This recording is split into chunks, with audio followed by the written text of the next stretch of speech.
Find the value of this, इसकी value निकालनी है। देखिए एक आसान सा सवाल है वैसे तो। यहाँ पर सबसे पहले तो आपको ये पावर फ्री करनी पड़ेगी।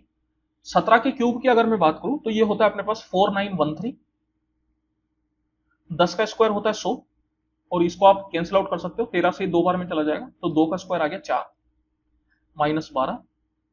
और सबसे ज्यादा प्राथमिकता जो अब यहाँ पर है वो मल्टीप्लाई की है, तो इसको भी अपन कर लेते हैं। तो 20 इंटू 12 अगर आप करेंगे तो कितना आ जाएगा 240। तो यहाँ पर देखिए नॉर्मल सा सवाल बन गया ये एक तरीके से, कोई बहुत बड़ी चीज है नहीं, आसानी से आप इसको सोल्व कर सकते हो। अगर मैं बात करूं तो ये अपने पास हो गया माइनस में 112, ये आपके पास बन गया 244। 244 में से अगर आप 112 घटाएंगे तो 4 में 2 गया 2, 4 में से 1 गया 3, और 2 में से 1 गया 1। तो ये अपने पास आ जाएगा 4913 प्लस 132,